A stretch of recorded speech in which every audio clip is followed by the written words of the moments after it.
Alors, après moult et moult essais avec l'autre gyroscope, qui n'a rien donné, bien sûr, je recommence avec un gyroscope un peu plus important, que j'ai essayé d'équilibrer un peu mieux.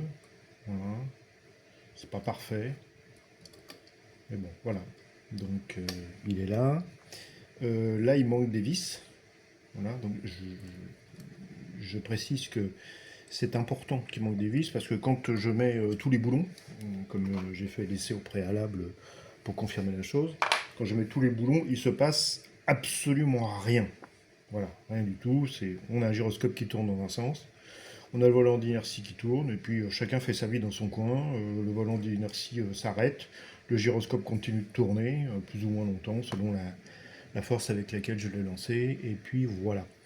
Donc là, il y a un balourd. Alors le praticien d'origine, la vidéo sur laquelle je m'appuie, le, lui dit que c'est ce balourd qui donne la particularité du fonctionnement. Voilà, donc on va partir là-dessus. J'ai des roulements, hein. Il y en a qui disent que j'ai pas de roulement, mais si j'ai des roulements. Le problème c'est que mon disque il est un peu de guingois parce que effectivement j'ai pas les moyens d'investir dans du matériel. Enfin, j'ai récupéré du matériel, mais il faudrait que je fasse de la soudure. Je n'ai pas de quoi faire la soudure.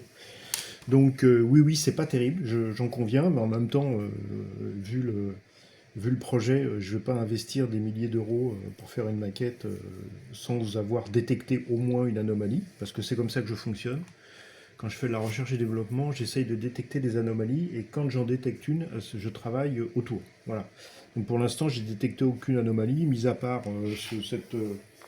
cette variation, que de temps en temps le gyroscope continue de tourner lorsque le volant d'inertie s'arrête, et de temps en temps il se stoppe. Voilà. Donc voilà, donc on va refaire des essais là-dessus.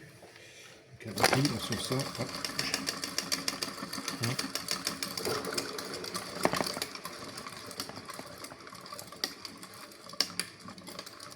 Donc là on note que ça continue sur sa lancée.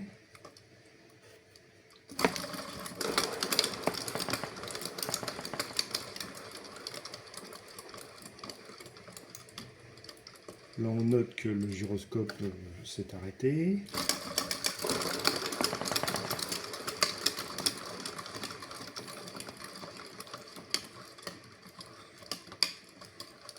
Donc là il continue.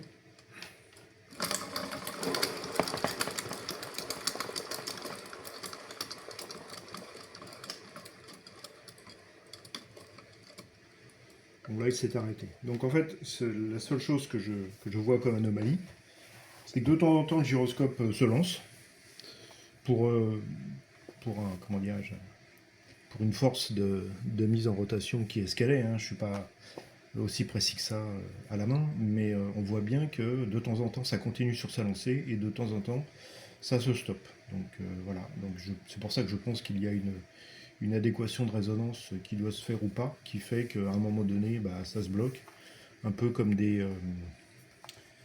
comment on peut appeler ça, des métronomes qui pourraient se contrarier ou s'amplifier. Voilà. Donc c'est la seule chose que pour l'instant je suis capable de dire avec cette machine. Je vais essayer d'alourdir le volant d'inertie pour voir si j'obtiens des résultats différents.